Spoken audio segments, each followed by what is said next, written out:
Shalom untuk kita semua dalam ibadah rutinitas di tahanan Polda Sumatera Utara yang selalu diadakan.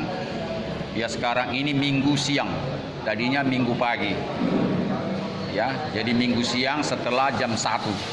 Saya terlalu cepat tadi, dan kemudian hari Kamis jam 9 ya, seperti beberapa hari yang lalu. Jadi secara rutinitas memang untuk minggu ini biasanya saya 1-2 orang 3 orang paling banyak ya. Yang hari Kamis hampir tidak pernah masuk hari Minggu. Ya kan begitu. Tapi terkadang saya masuk juga hari Kamis. Ya.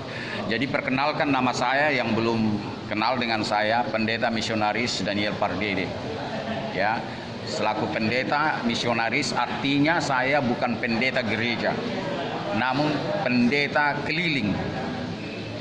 Pendeta masuk gereja juga, ya.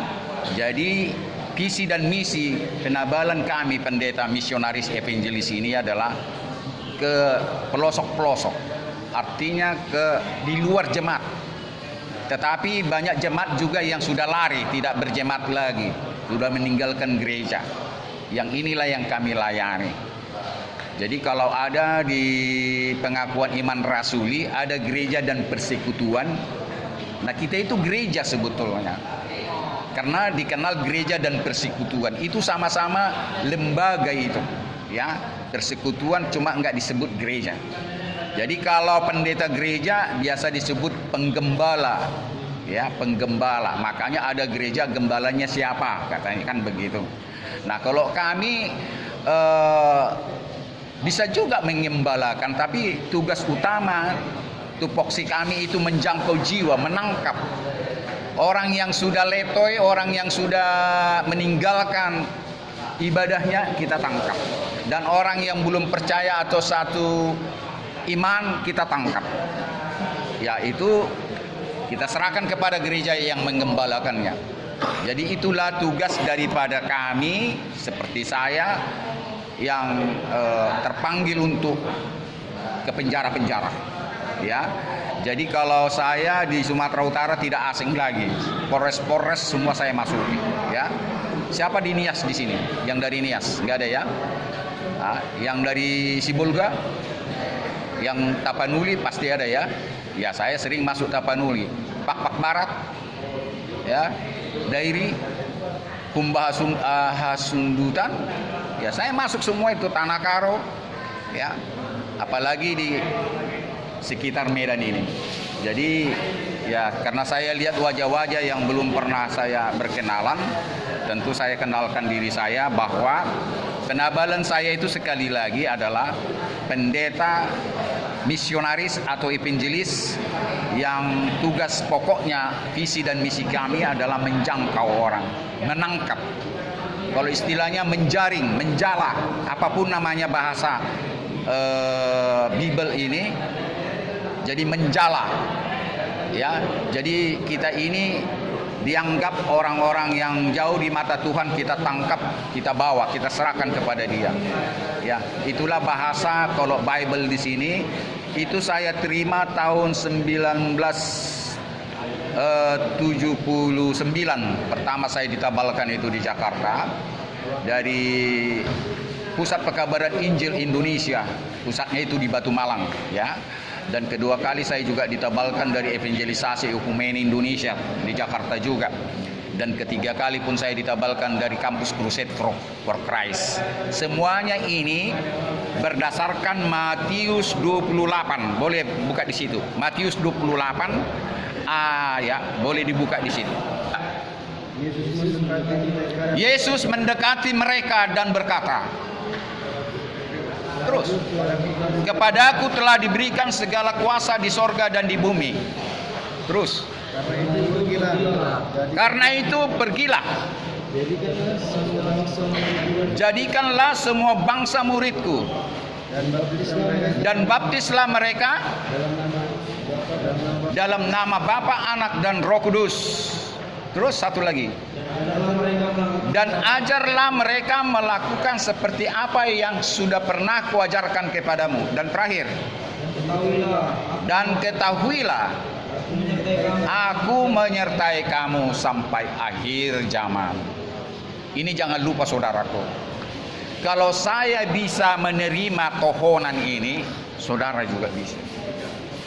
Tidak usah STH, sarjana teologi, master teologi, doktor teologi. Saya dulu menerima ini masih semester 1 di Fakultas Hukum UKI Jakarta. Ya, saya nggak kuliah di STT, dan saya pun sampai sekarang tidak ada sarjana teologi, saya tidak. Walaupun saya master hukum, saya juga pengacara, advokat. Jadi kata dunia itu bertentangan pendeta dengan advokat, tapi kata Yesus tidak. Ya, saudara yang melayani itu harus menjadi advokat, tetapi advokat belum tentu menjadi seorang pendeta. Ya, kita harus bedakan itu ya. Jadi semua sebetulnya advokat itu harus sebetulnya pelayan Tuhan. Tapi kenyataan kita tahulah siapa-siapa yang menyebut advokat ya. Makanya katanya mustahil seorang advokat atau pendeta sama-sama menjalankan jabatan itu. Tapi Tuhan bilang tidak. Jadi sekali lagi saya katakan perkenalan ini, kalau saya bisa ditabalkan sampai 3 kali berdasarkan Matius 28 ayat 18, 19, 20 ini, khususnya ayat ke-19 ya. Jadikanlah semua bangsa muridku, baptislah mereka dalam nama Bapa, Anak, dan Roh Kudus. Ajarlah mereka melakukan seperti apa yang sudah pernah kuajarkan kepadamu.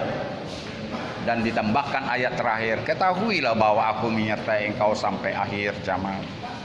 Saya kira kalau orang merenungkan perkataan Yesus ini sendiri sebelum dia naik ke sorga itu, sebelum dia naik ke sorga, tetapi sudah bangkit dari kematian, mahkota itu sudah diberikan di pundaknya. Dia sudah raja di atas segala raja, dan dia sudah disebut juru selamat karena dia sudah mati buat saudara dan saya, maka dia juru selamat. Sekalipun dia memang Elohim El Sebaot, pencipta langit dan bumi. Dia sendiri itu pencipta langit dan bumi, dan dia sendiri jadi juru selamat. Jadi pembukaan ini saya mau jelaskan walaupun terlalu panjang ya, karena saya sengaja mengatakan ini biar jangan saudara lupa. Matius 28 ini renungkan dalam-dalam. Jika orang bisa menerima ini, katakanlah saya, saudara pun bisa menerima ini. Asal saudara memberikan waktumu, memberikan jiwamu, memberikan dirimu untuk boleh menjadi pelayan Tuhan. Dan sebelum saya ditabalkan tahun 79 di Jakarta, ya, saya sudah melayani Tuhan tahun 76.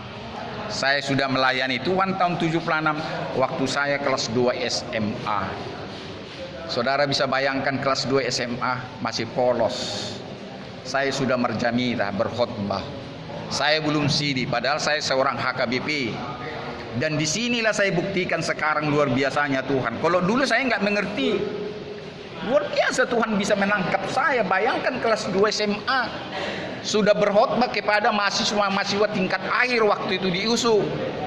Nah, dan di sini saya lihat sekaligus saya mengajarkan kepada saudara, tidak harus saudara masuk perguruan tinggi STT, sekolah tinggi teologi, kalau melayani Tuhan. Ini contohnya.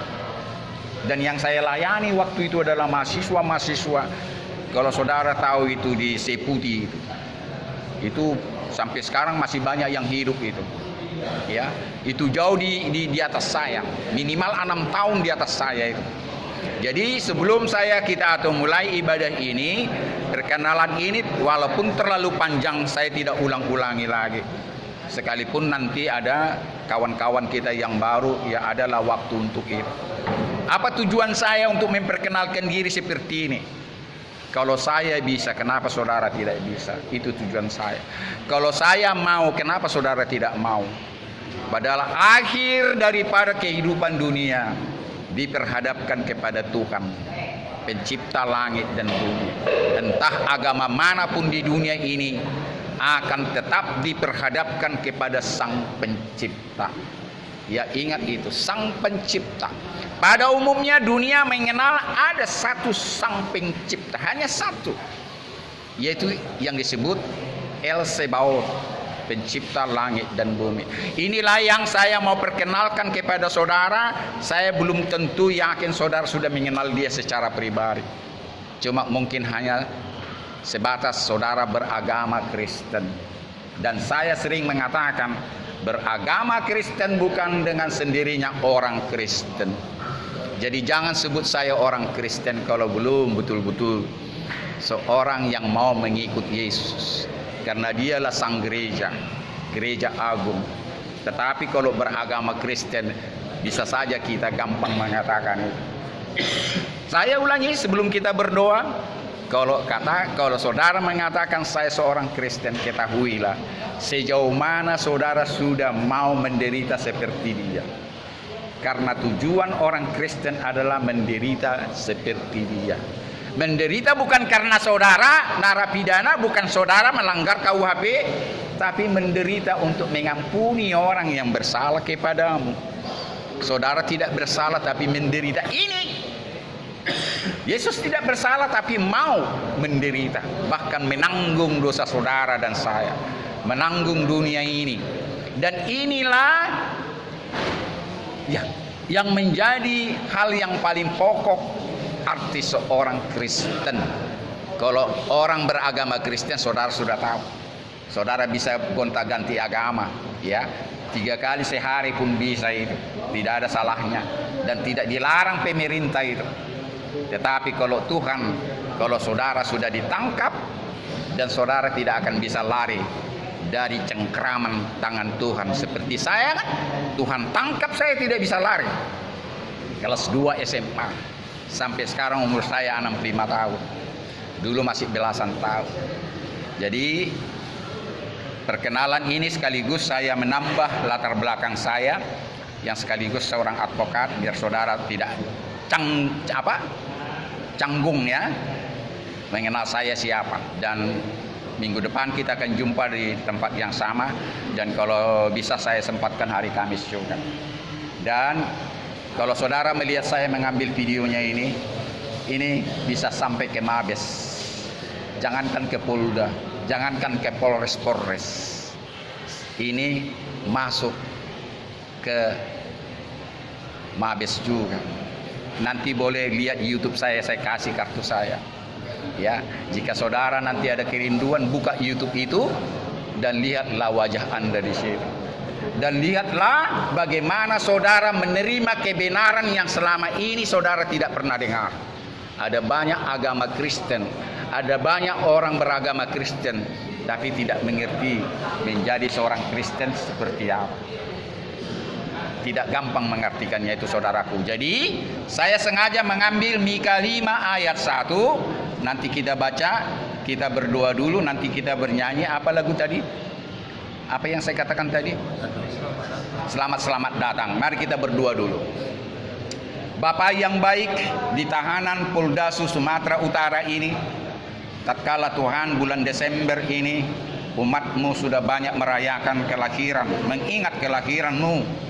Engkau adalah yang mau menjadi sama dengan manusia, padahal engkau adalah pencipta langit dan bumi. Kepunyaanmu lah semuanya, sorga dan neraka, dan segala sesuatu yang ada di bumi dan di angkasa ini. Tidak ada sang pencipta selain daripadamu sendiri. Kami mau beribadah Tuhan dalam memperingati akan kelahiranmu.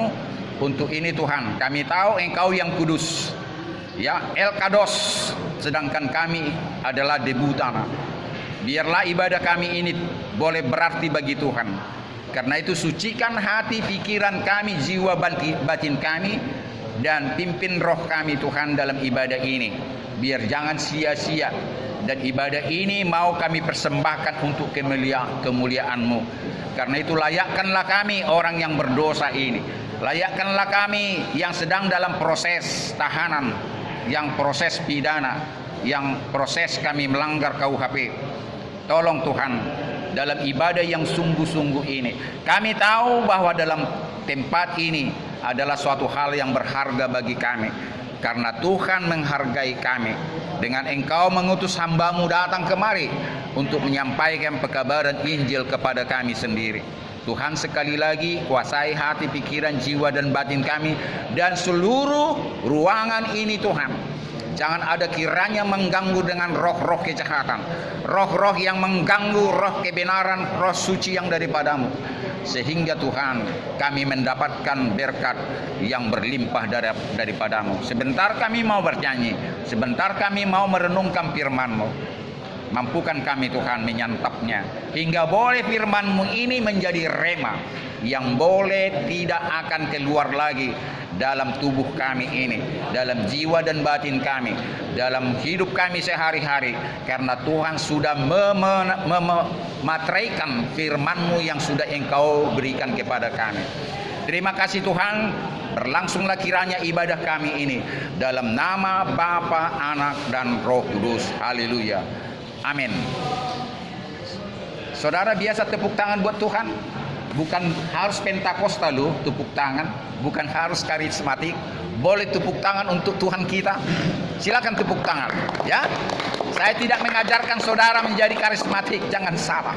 Saudara Katolik silakan Katolik. Kalau nggak biasa tepuk tangan di gereja tidak menjadi salah, ya.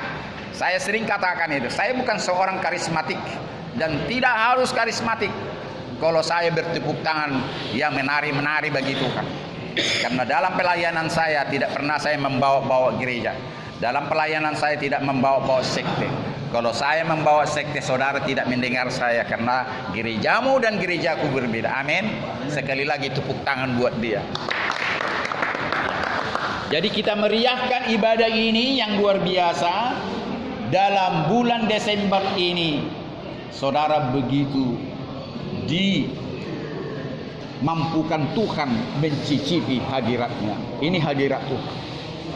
Dan banyak orang tidak bisa menerima, di tempat penjara pun Tuhan hadir. Ini juga gereja. Di tempat pelacuran pun kawan, Tuhan ada di sini. Jangan saudara kira Tuhan itu berada di tempat rumah-rumah ibadah. Oh tidak. Dimanapun dia ada. Justru percayalah bahwa Tuhan semakin sering di tempat orang-orang berdosa. Tapi orang tidak menyadari ini, seolah-olah kalau saya sudah berdosa, Tuhan jauh dari saya. Itu keliru kawan. Lilin gunanya buat apa? Lilin gunanya untuk penerang. Buat apa kita nyalakan lilin sekarang ini? Matahari begitu terang. Tapi kalau mati lampu, wajar kita pakai lilin biar jangan pusing kepala kita. Karena kalau tidak ada cahaya malam hari, pusing kepala, banyak nyamuk dan sebagainya. Anggaplah lilin itu Tuhan itu sendiri. Dia datang untuk menerangi. Jadi dia perlu kegelapan. Dia cari kegelapan itu. Seperti hambanya, seperti saya, mencari orang yang jauh dari Tuhan. Katakanlah berdosa. Saya terlalu berani mengatakan mencari orang berdosa, sedangkan saya pun belum sempurna. Sekalipun selalu dosa dan pelanggaran saya selalu saya selesaikan secepatnya. Ya. Jadi saya mau katakan Tuhan selalu datang di dalam kegelapan. Karena itulah tujuan dia menjelma sebagai manusia seperti saudara dan saya, yang punya wajah, yang punya telinga, hidung, bahkan usus, dan mempunyai kotoran. Bahkan dia disunat, sekalipun saudara tidak disunat. Karena budaya orang Yahudi, bukan agama ya. Sunat bukan ajaran agama itu, jangan salah. Sunat ajaran budaya itu, ya. Jadi kalau saudara mau disunat, ya sunat aja kalau itu maunya Anda untuk kesehatan katanya. Padahal kalau menurut saya laki-laki, kalau kita disunat itu sebetulnya pelanggaran HAM itu. Kenapa tidak? Itu kepekaan daripada alat vital laki-laki itu sudah mati. Setidaknya sudah berkurang. Bandingkan ya alat kelamin laki-laki yang disunat sama yang tidak. Sangat berbeda. Kalau dia tidak disunat merah dia dan peka dengan rangsangan pegang. Tapi kalau dia disunat dia sudah kurang kepekaan-nya. Padahal Tuhan menciptakan itu untuk peka. Sama dengan ini. Lidah kita perangsang. Jadi jangan bikin mati rasa. Jadi itu mas saya katakan kepada orang yang untuk kesehatan katanya, ya. Saya kalau datang pengajaran ini nggak bisa saya stop. Ini lanjut. Ini tiba-tiba aja datang. Sekaligus saya katakan ini bukan hal yang tabu. Ya, saya sudah buktikan saya membedakan laki-laki yang disunat sama yang tidak disunat. Kalau tidak disunat dia itu peka, tapi kalau udah disunat kurang dia pekanya. Jadi tergantung Anda. Itu bukan ajaran agama. Itu bukan ajaran agama Yahudi, tapi ajaran budaya Yahudi yang dilakukan oleh Yesus waktu itu umur masih balita. Jadi saya tidak katakan kembali kepada Anda. Ya, kalau saya tidak mau mengajarkan untuk disunat. Ya, oke. Entah kenapa saya bisa tiba-tiba lari ke situ. Artinya apa? Saudara harus bedakan mana ajaran manusia dan mana ajaran Tuhan. Ya, ajaran manusia dan mana ajaran Tuhan. Sudah, amin. Buka Mika 5. Sama-sama kita mendengar Mika 5 ayat 1. Setelah itu kita bernyanyi. 3, ya. Yang kencang. 3, ya. Mesias yang akan datang. Mesias yang akan datang. Tetapi engkau hai Betlehem Efrata. Tetapi hai engkau Betlehem Efrata. Hai yang terkecil di antara kaum-kaum Yehuda. Hai yang terkecil di antara kaum-kaum Yehuda. Daripadamu akan bangkit bagiku seorang yang akan memerintah Israel. Yang akan memerintah Israel. Yang permulaannya sudah sejak purbakala. Yang permulaannya sudah sejak purbakala. Sejak dahulu kala. Sudah sejak dahulu kala. Ulangi sekali lagi. Perhatikan kawan kita sama-sama mengikuti apa yang dikatakan. 3, ya. Mesias yang akan datang. Mesias yang akan datang. Tetapi engkau hai Betlehem Efrata. Tetapi hai engkau Betlehem Efrata. Hai yang terkecil di antara kaum-kaum Yehuda. Hai yang terkecil dari antara kaum-kaum Yehuda. Daripadamu akan bangkit. Bagiku seorang yang akan memerintah. Israel. Yang permulaannya sudah sejak purbakala. Sejak dahulu kala. Saudara mengerti itu? Padahal dia kan belum lahir. Ini kitab Yesaya ratusan tahun, 400 tahun sebelum dia lahir sudah ditulis. Ya, berabad-abad ini sudah ditulis, padahal Yesus belum lahir. Aneh bin ajaib, ajaib bin aneh kan. Inilah namanya nubuatan itu. Nubuatan daripada Mika dan nubuatan daripada Yesaya. Kalau nanti di Yesaya 53 silakan buka. Jadi saya ulangi, sudah berabad-abad kitab Yesaya, kitab Mika ini dibaca di bait suci orang-orang Yahudi, ya, tentang kelahiran dia. Padahal sejak dia lahir justru orang Yahudi membunuhnya. Ini luar biasa. Nah, silakan baca Yesaya 53. Ada berita-berita yang kamu dengar. Siapakah yang percaya tentang berita-berita yang kau dengar? Dan kepada siapakah tangan-tangan kekuasaan Tuhan dinyatakan? Dan kepada siapakah tangan-tangan Tuhan dinyatakan? Terus sebagai taruh ia tumbuh di hadapan Tuhan. Terus dan sebagai tunas dari tanah kering. Terus ia tidak tampan dan semarak. Ia pun tidak ada sehingga kita memandang dia. Iya, terus. Dan rupa pun tidak sehingga kita menginginkannya. Terus. Dia dihina dan dihindari orang. Terus. Orang yang penuh kesengsaraan dan yang biasa menderita kesakitan. Terus. Dia sangat dihina.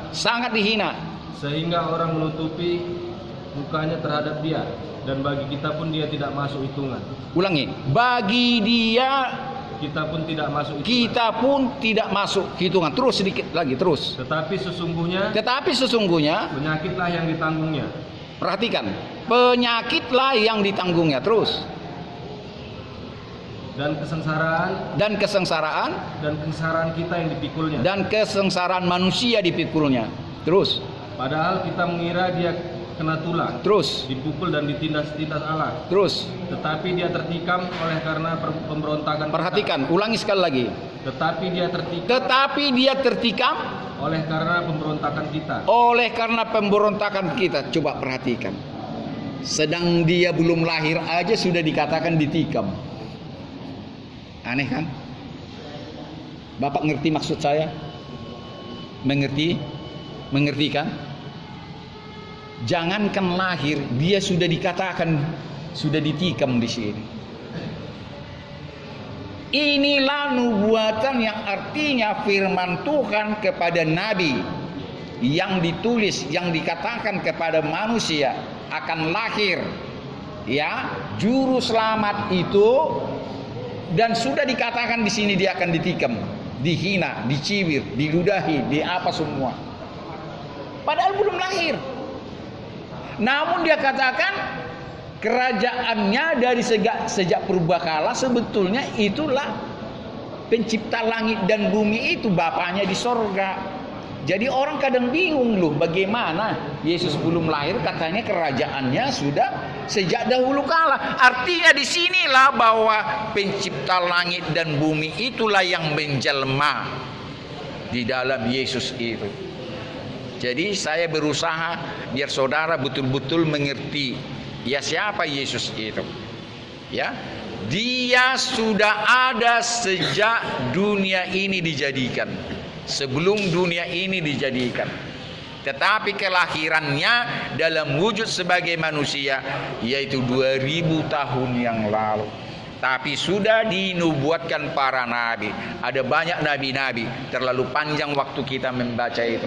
Dan saya mau sebelum kita bernyanyi, saya mau katakan dia bukan orang asing. Karena dialah pencipta langit dan bumi. Dia datang ke dalam manusia untuk mau berdamai. Karena manusia sudah hilang kemuliaannya. Kita sudah penuh dalam dosa. Upah dosa adalah maut. Karena itu kita tidak akan pernah hidup untuk selama-lamanya. Tetapi orang yang percaya setia sampai mati dalam Tuhan tidak akan pernah mati, sekalipun dagingnya akan kembali kepada tanah. Dagingnya kembali kepada tanah dan tidak akan pernah mati untuk selama-lamanya. Inilah yang dibuktikannya. Dia pernah mati walaupun hanya 3 hari. Jangan katakan Tuhanmu mati. Banyak orang agama Kristen salah. Saya tidak katakan orang Kristen. Orang beragama Kristen mengatakan Tuhannya mati 3 hari. Makanya diejek banyak orang yang tidak beragama Kristen. Bagaimana Tuhannya mati 3 hari? Tuhan tidak pernah mati. Yang mati itu manusia, Yesus sebagai juru selamat. Saudara nangkap itu? Tuhan tidak pernah mati. Yang mati itu sebagai manusia. Karena tubuhnya itu berasa seperti kita juga. Cuma dia lahir daripada Roh Kudus. Dia punya usus, dia lapar dan haus. Dan dia capek, dia menangis. Bahkan sebelum terjadi ditangkap oleh serdadu Yahudi, dia berdoa, kalau bisa Bapa, lalulah cawan ini daripada aku. Kalau bisa Tuhan, janganlah aku menanggung dosa manusia ini. Karena dia sudah bayangkan sebagai Tuhan dia. Sebagai Tuhan dia sudah bayangkan dia akan disalib. Dia tahu kok. Sebagai manusia sudah dibayangkan kok dia, aku akan tersalib. Disinilah kita buktikan bahwa dia Tuhan yang sesungguhnya itu. Tetapi tidak lepas sebagai manusia, dia tahu akan sakit. Jadi sebelum terjadi dia sudah tahu. Karena di dalam dirinya ketuhanan itu 100%. Otak kita tidak sanggup mengartikan itu. Jadi ini perlu saya dahului sebelum kita bernyanyi, biar kita tahu siapa itu Yesus. Yesus adalah Tuhan dan Juru Selamat. Artinya dia sang pencipta langit dan bumi, sekaligus manusia yang menjadi Juru Selamat kita. Kalau Juru Selamat bukan perlu Tuhan. Juru Selamat adalah manusia yang mau menderita. Dan Tuhan tidak perlu menderita. Ya, jadi jangan salah mengartikan siapa itu Yesus. Setelah saya ajarkan siapa itu Yesus sesungguhnya, baru kita menyanyikan selamat datang. Kita bernyanyi selamat datang, 3 ya. Selamat datang Yesus Tuhanku, yang lahir dari surga yang rumahmu. Selamat datangmu di dalam dunia. Tuhan jadi sama dengan manusia. Salam, ulangi. Selamat datang Yesus Tuhanku, yang turun dari surga yang rumahmu. Selamat datangmu di dalam dunia. Tuhan jadi sama dengan manusia. Shalom.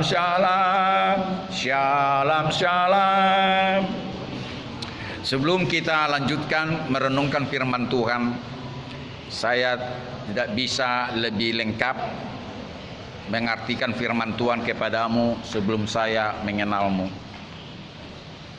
Coba dari sana Bapak siapa? Hasudungan, marga? Kasus apa? Narkoba, pengedar, pemakai? Pengedar berapa kilo? 5 kilo? Apa itu? Oke. Dengan Pak siapa?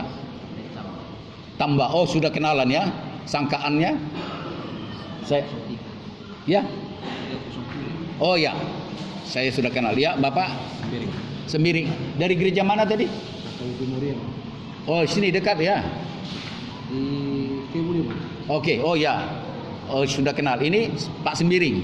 Ya, dari gereja? GBKP yang mana itu? Padang Bulan. Sangkaan? 303. HKBP. Namanya? Jeffrey. Sudah kenal sama saya? Sudah kenalan ya? Oh, gereja apa ya? HKBP ya? Sangkaan apa ini?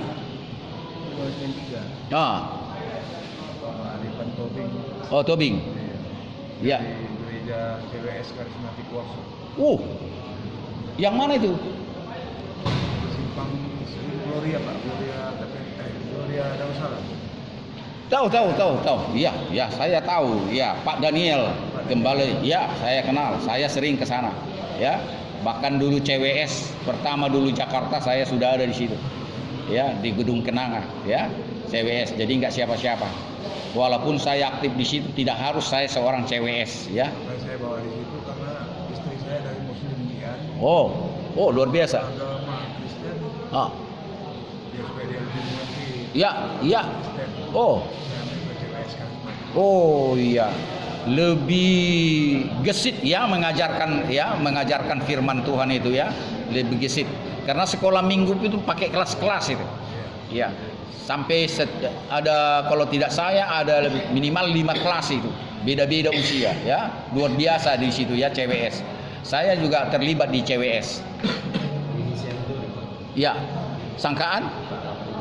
Ya, terus? Gereja GKPI Mandala ya? Oh ya, siap. Oh, Siregar.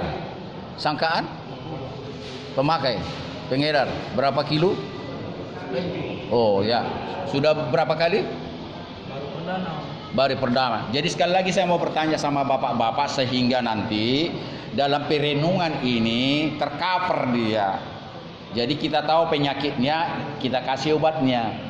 Dokter juga tidak langsung menyuntik pasien, ditanya sakitmu apa Pak, sudah berapa lama, maka dikasihlah obat yang sesuai dengan penyakit. Ini juga khotbah harus kita tahu penyakitnya apa, masalahnya apa. Kalau pendetamu di gereja nanti tidak ditanyakan, tidak ada waktu. Penyakitmu apa? Tidak ada itu. Jadi sekali lagi saya senang, apalagi Tuhan senang saudara mengaku persoalan saudara sekarang ini. Maka Tuhan percayalah, sekalipun saudara tidak mengatakan itu, Dia tahu saudara melakukan itu. Bahkan percayalah, sebelum saudara melakukan itu Dia tahu. Dia tahu. Buka Mazmur. Tuhan hai jiwaku. Pujilah Tuhan hai jiwaku. Terus. Pujilah Tuhan hai jiwaku, pujilah namanya yang kudus. Hai segenap batin. Segenap batinku. Pujilah Tuhan. Pujilah Tuhan hai jiwaku. Dan jangan lupakan segala kebaikannya. Terus. Dia yang mengampuni segala kesalahanmu, yang menyembuhkan segala penyakitmu. Terus. Dia yang menebus hidupmu dari lubang kubur. dari lubang kubur. Dan yang memkotai engkau dengan kasih setia dan rahmat. Terus. Dia yang memuaskan hasratmu dengan kebaikan sehingga masa mudamu baru seperti pada burung raja wali. Terus. Tuhan menjalankan keadilan bagi orang-orang diperas. Segala orang yang diperas. Terus. Dia telah memperkenalkan jalan-jalannya kepada Musa dan perbuatan-perbuatannya kepada bangsa Israel. Terus. Tuhan adalah penyayang dan pengasih. Perhatikan ini. Tuhan adalah penyayang dan pengasih, panjang sabar dan berlimpah kasih setia. Terus. Tidak selalu menuntut dan tidak untuk selama-lamanya. Ia mendendam. Terus. Tidak dilakukannya kepada kita setimpal dengan dosa kita. Dan tidak dibalaskannya kepada kita setimpal dengan kesalahan kita. Terus. Tetapi setinggi langit di atas bumi. Tetapi setinggi langit di atas bumi. Demikianlah besar kasih setia Tuhan kepada orang-orang yang takut akan. Terus. Sejauh timur dari mana? Nah, ini dia. Demikian dijauhkannya daripada kita pelanggaran kita. Sejauh timur dari barat dijauhkannya pelanggaran dari kita. Stop. Terlalu panjang. Itu ada 22 ayat. Gak usah saya baca, saya tahu isinya semuanya. Karena saya rindu.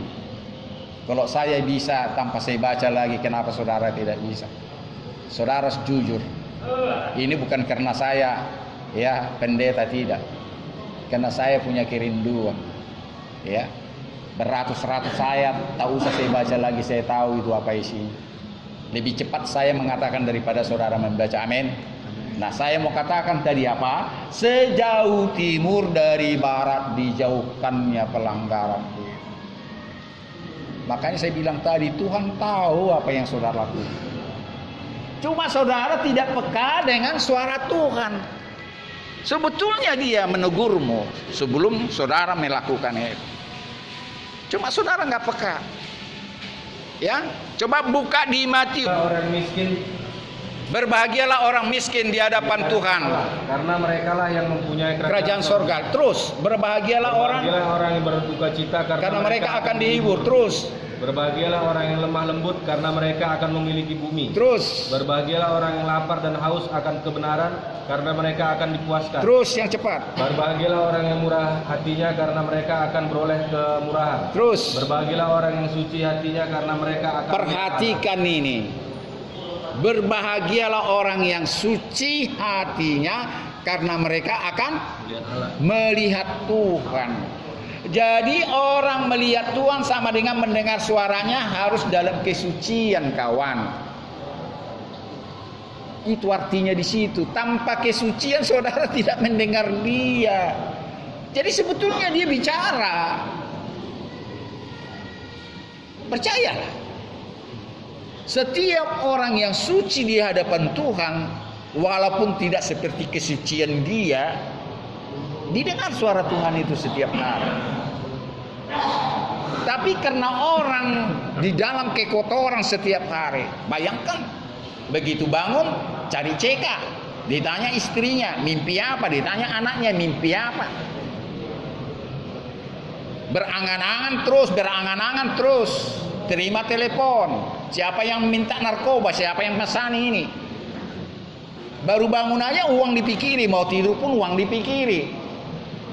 Ya, apa dikatakan Matius 6 ayat 33? Cari dahulu kerajaan Tuhan, maka semua apa yang engkau perlukan ditambahkannya kepadamu.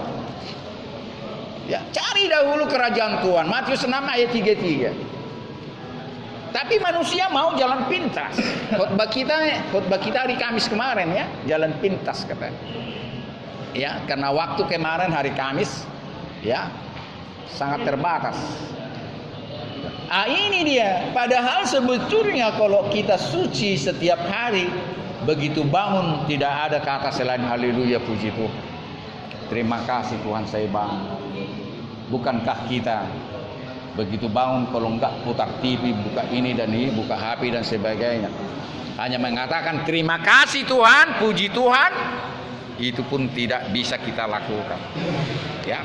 Jadi saya mau katakan dalam kesempatan ini, ya, tanpa kekudusan saudara tidak mendengar suaranya.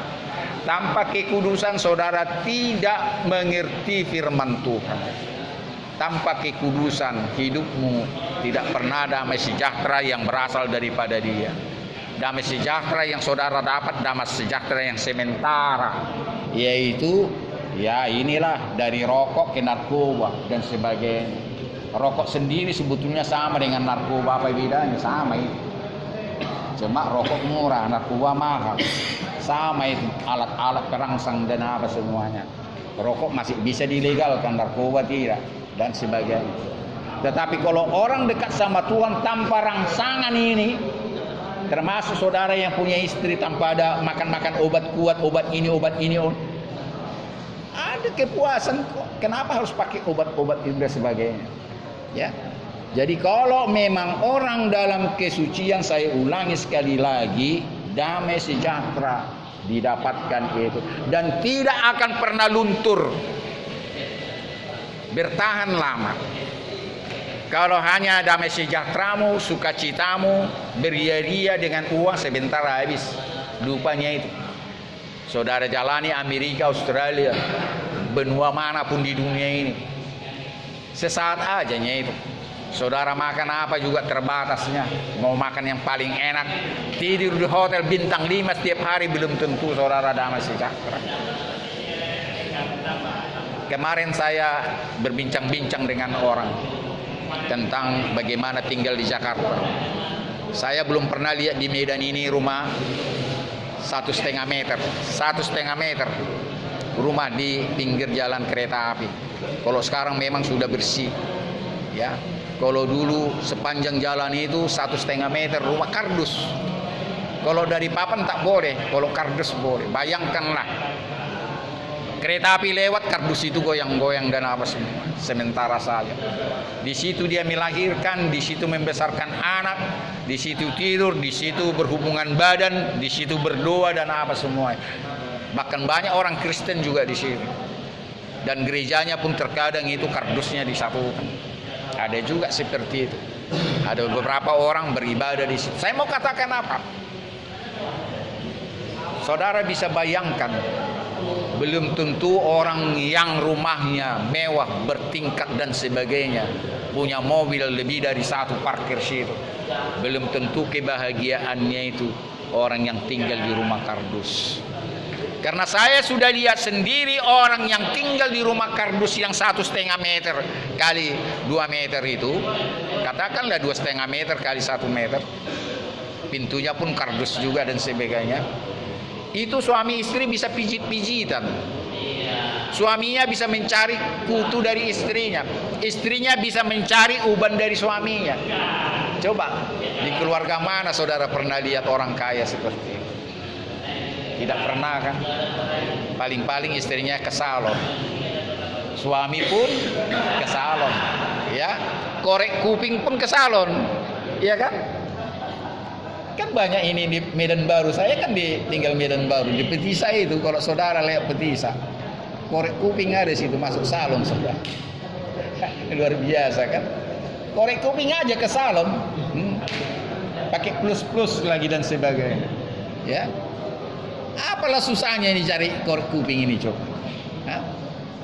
Jadi saya mau katakan apa? Saya kembalikan sekali lagi bagaimana hidup di rumah kardus. Suami mencari kutu istrinya, istrinya mencari uban, termasuk juga pijit-pijitan. Di mana saudara melihat orang kaya seperti ini? Tidak ada. Bahkan lebih banyak orang tidak cakapan. Istri kerja, suami kerja, makan di mana suka hati, sehingga anak pun begitu, ya, dan sebagainya. Kebahagiaan itu semu, kebahagiaan itu sementara. Tetapi orang yang bertekun di dalam Tuhan, karena di rumah kardus mereka itu makan sama-sama, tidur sama-sama. Yang mana saudara pilih? Dan perhatikan, justru orang kaya lah banyak sakit.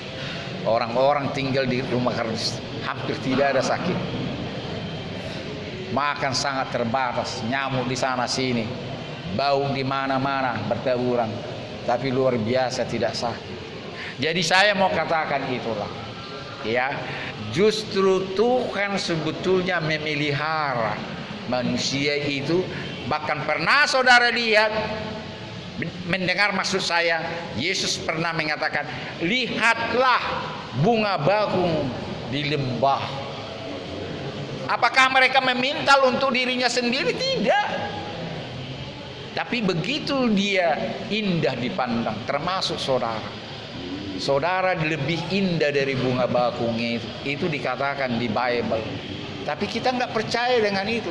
Artinya apa? Tuhan tidak lalai memberikan uang kepada makanan, minuman, keperluanmu, pakaian dan sebagainya. Ya tinggal ya saudara harus bekerja dong. Ya jangan mengharapkan semuanya datang oleh belas kasihan. Jangan mengharapkan saudara mengemis datang. Gampang kok, pagi mengemis, siang mengemis, malam mengemis. Rumahmu bisa cepat tambah kok. Saya lihat di tetangga saya ada pengemis begitu. Rumahnya bisa di Medan Baru, bayangkan. Di Jalan White Hasim itu. Beli rumah dia di situ. Sedangkan yang memberikan sumbangan itu rumahnya di mana? Helvetia, Simalingkar, Sukadono.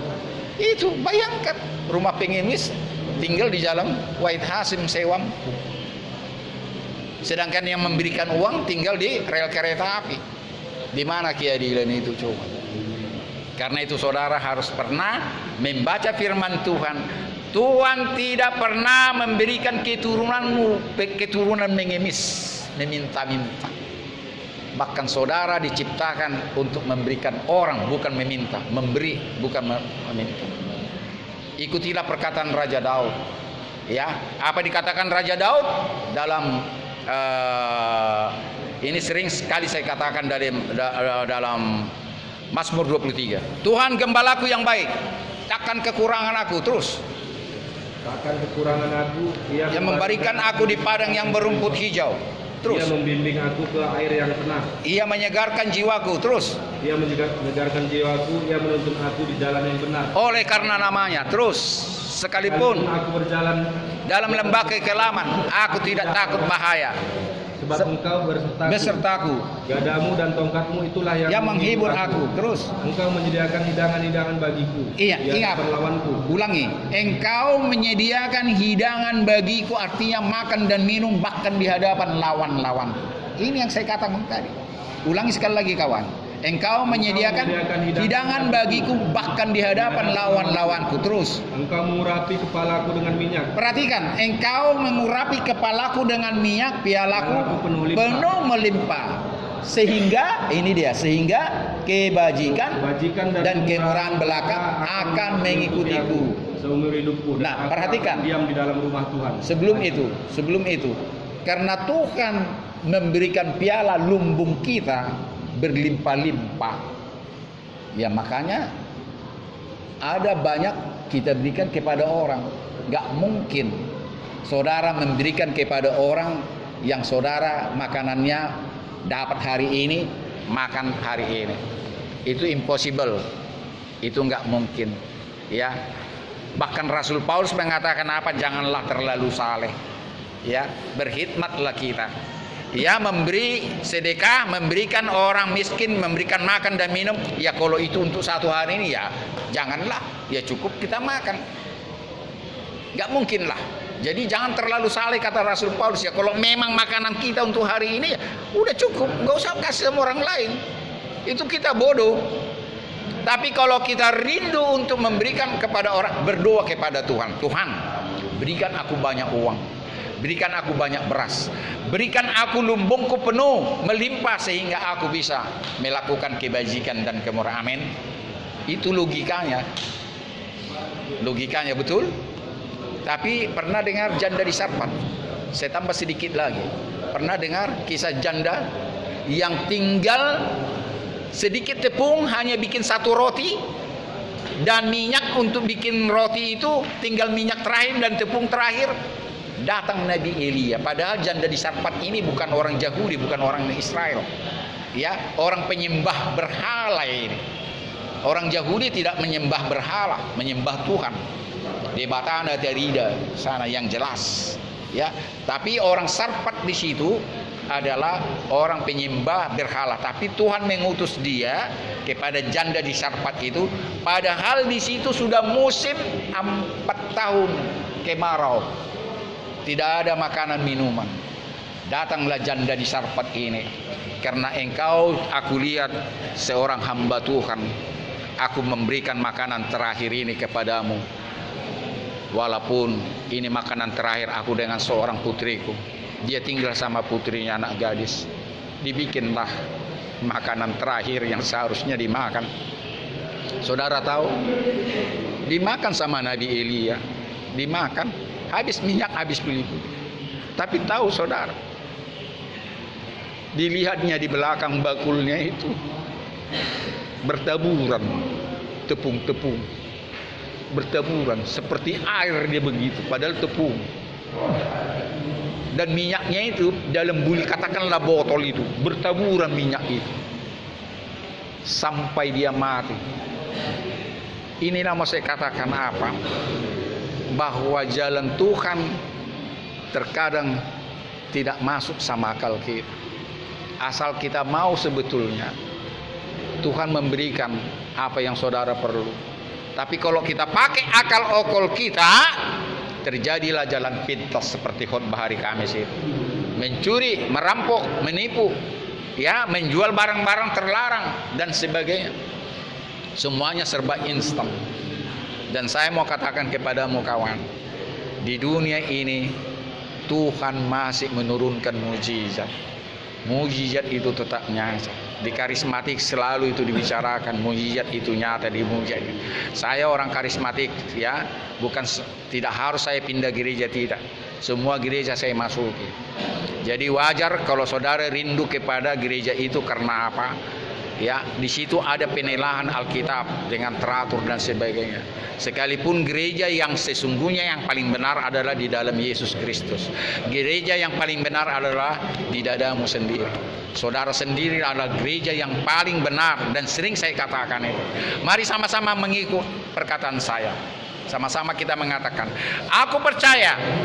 Katakan, aku percaya bahwa Yesus adalah gereja yang satu-satunya, yang benar dan kekal. Dan aku gereja kecilnya untuk mengikut dia. Gereja kecilnya yang ada di dalam hatiku, pikiranku, jiwaku, batinku, karena dia bersemayam dalam diriku. Jadi saudara itu gereja. Ya, saya tidak tahu pernah pendetamu mengatakan itu. Ini gereja sesungguhnya. Karena gereja kita sekarang ini, percayalah, semua banyak kekurangan. Satu sama lain gereja saling mencibir. Ya, saling mencibir. Jadi percayalah, gereja yang sesungguhnya, gereja kecil adalah dirimu, diriku. Dan gereja besar yang kekal selama-lamanya lah tubuh Yesus itu sendiri. Dan percayalah, kalau perkataan itu saya katakan bukan berarti saudara meninggalkan gerejamu, tidak. Saya tidak mengatakan itu. Tinggalkan gerejamu karena gerejaku ada di sini. Termasuk apa? Segala pengajaran yang saya berikan ini, perhatikan dulu mana yang bisa dimakan dan mana yang tidak. Dan saya tidak pernah memaksa saudara memakan semua pengajaran saya, tidak. Tapi uji dulu, uji. Tetapi hati-hati, jangan terlalu gampang mengatakan salah. Jika kira-kira agak bertanya, suatu saat bertanya kepada orang yang mengajarkan itu, agar saudara jangan sesat. Karena banyak ajaran-ajaran sesat, banyak ajaran-ajaran keliru, termasuk merayakan Natal pun ada yang anti Desember. Ya, anti Desember. Kenapa menjadi persoalan ini? Ya udahlah, karena Desember dirayakan hari Natal dari dulu, ya sudah kita ikutin aja. Ada yang bulan 4 dan sebagainya. Kenapa harus mengajarkan dengan itu salah ini benar? Tidak. Tuhan juga tahu kok itu hitung-hitungan. Termasuk fanatik dengan hari Sabat atau hari Minggu. Semua hari-harinya Tuhan. Karena Tuhan tidak pernah berhenti, ya, Itu ajaran-ajaran dulu seolah-olah satu hari Tuhan. Tidak semua hari Tuhan. Kalau kita percaya dengan Taurat Tuhan atau perjanjian lama, itu tidak satu pun berhasil. Oke lah kalau saudara tetap mengajarkan satu hari, hanya satu hari Minggu atau Sabat dikuduskan, konsekuen enggak? Saya mau tanya. Enggak mungkin. Karena itu harus tiap hari. Tiap hari hari ya Tuhan, karena Tuhan bekerja siang dan malam. Baca nanti Mazmur 121. Ya, Tuhan penjaga Israel terus. Aku melayangkan mataku ke gunung-gunung. Aku melayangkan mataku ke gunung-gunung. Dari manakah akan datang pertolonganku? Dari manakah datang pertolonganku? Pertolonganku adalah dari Tuhan yang menjadikan langit dan bumi. Dia tak akan memberikan kakiku. Dia tidak akan memberikan kakiku goyah. Penjagamu tidak akan terlelap. Penjagamu yaitu Tuhan tidak akan terlelap. Terus. Sesungguhnya tidak terlelap dan tidak tertidur. Sesungguhnya tidak terlelap dan tidak tertidur. Tuhanlah penjagamu. Tuhanlah penjagamu. Tuhanlah naunganmu. Tuhanlah naunganmu dan di sebelah tanganmu kanan. Sebelah tangan kanan kekuatanmu artinya. Jadi saya mau katakan di situ.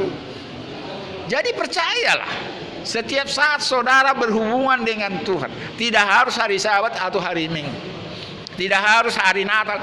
Apalagi banyak orang Batak ini kalau bona tahun ya, tahun baru, di sinilah nangis-nangisan, seolah-olah di situlah Tuhan.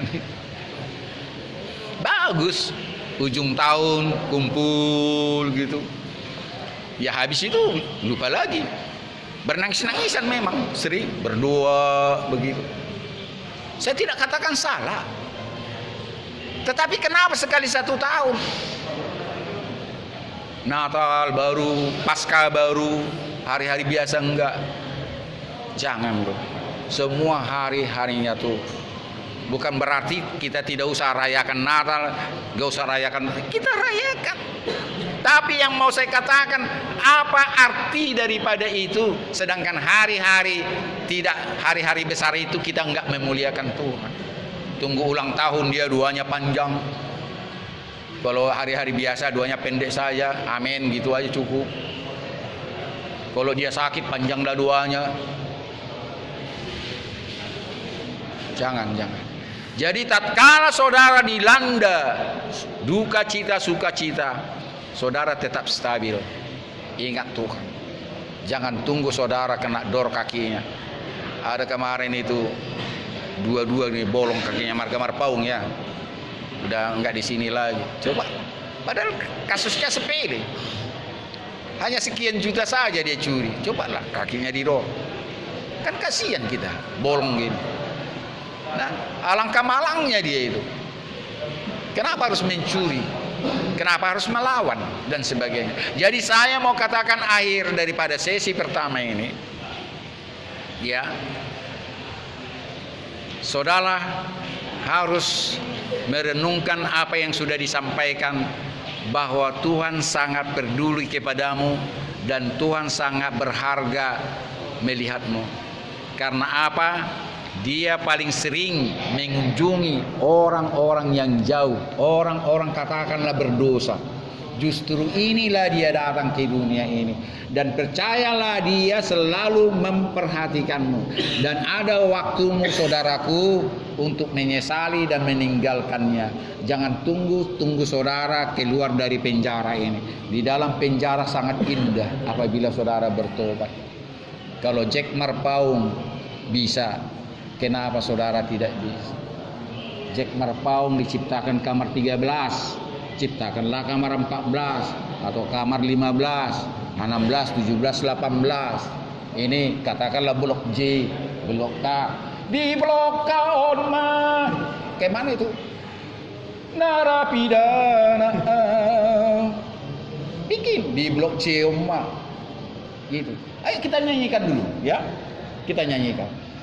Amang jaksa Bapak Hakim Andi gando beyau asa di sida. Ini nyanyi rohani loh. Nungatul bulan au di bagas kamaro. Lasomar naro surat panggilan. Ayo terus. Nabubusa dan natau nau ganung burginau ngari-ngarian morom di sini nau lagi salpipik pesoado rongit nasir gomi mandong aku marbadai adigan aulan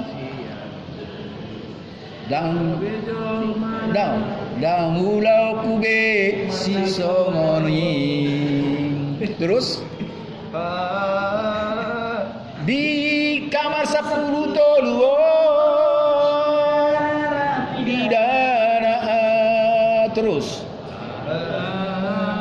di kamar 10 toluan hutubus lo sakit. Kamar 10 toluan daus yanda mandai nangi baru pe di kamar 10 toluan dan rumah hona jora mau jora angkat tanganmu kawan jora mau damulau kubi si songoni molodung bebas siap penjara gabejo mana hasea. Ini saya bikin jadi lagu rohani, memang agak lucu, kelihatannya lucu. Ini nyanyi pertobatan. Banyak lagi mau saya katakan, tapi waktu kita. Ada lagi lagu pertobatan. Pernah saudara ingat saya tambahkan sedikit lagi sesi pertama ini, yang anak bungsu meminta uangnya dari orang tua. Bapak, mintalah uangku, bagianku, harta.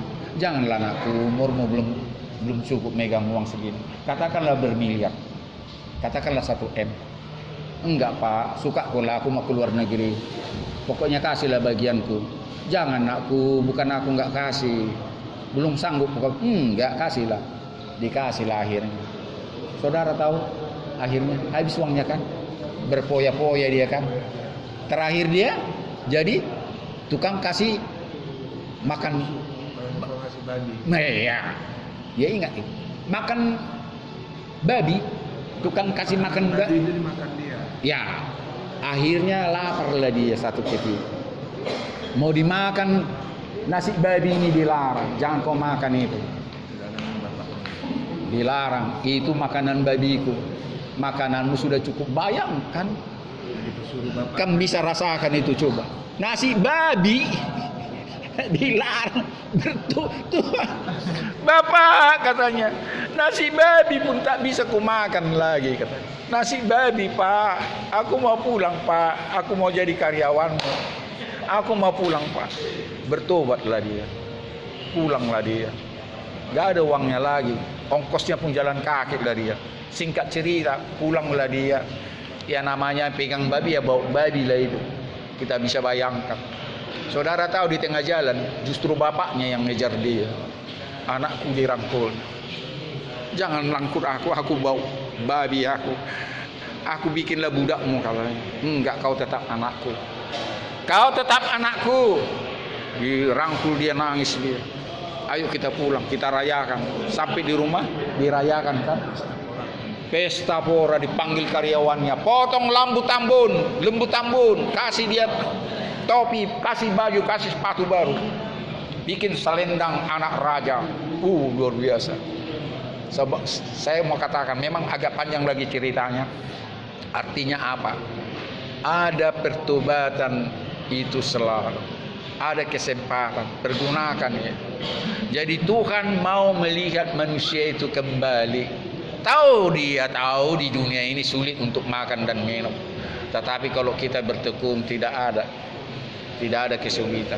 Dan kita percaya akan dipelihara kok. Ingat, bunga bakung itu diberikan keindahan. Burung pipit tidak menabur, dia makan sendiri. Itu perkataan Alkitab. Dia tidak menabur, tapi dia makanan selalu ada. Apalagi saudara, makhluk yang paling dikasihinya. Jadi pertobatan inti daripada segala-galanya. Jangan lakukan lagi perbuatan-perbuatan yang lama. Tinggalkan itu. Tertawakan itu. Lakukanlah perbuatan-perbuatan yang menyukakan hati Tuhan. Dan yang terakhir selalu saya ingatkan, pertama Petrus 2 ayat 4. Sebelum kita baca pertama Petrus 2 ayat 4, ada lagu dari anak bungsu yang bandel itu. Lagunya seperti ini. Anak bungsu pergi ke negeri orang, tinggalkan bapaknya mengeluh. Akhirnya habislah uang dan barang, hatinya sangat susah penuh. Pulanglah anakku, Bapa rindu berseru. Pulanglah anakku, ada ampun bagimu. Itu ada lagunya dari situ. Supaya waktu yang sisa, Perhatikan. jangan kamu pergunakan menurut keinginanmu. Jangan kamu pergunakan menurut keinginanmu, tetapi menurut kehendak Tuhanmu. Ini pergunakan waktu kalian. Kalau kita baca nanti dari awal itu terlalu panjang, ya sudahlah. Dikatakan di situ, kalian sudah menikmati, kok sudah melakukan kejahatan terlalu banyak ini. Ya, seperti ada di dalam Galatia 5 itu. Galatia 18, 19,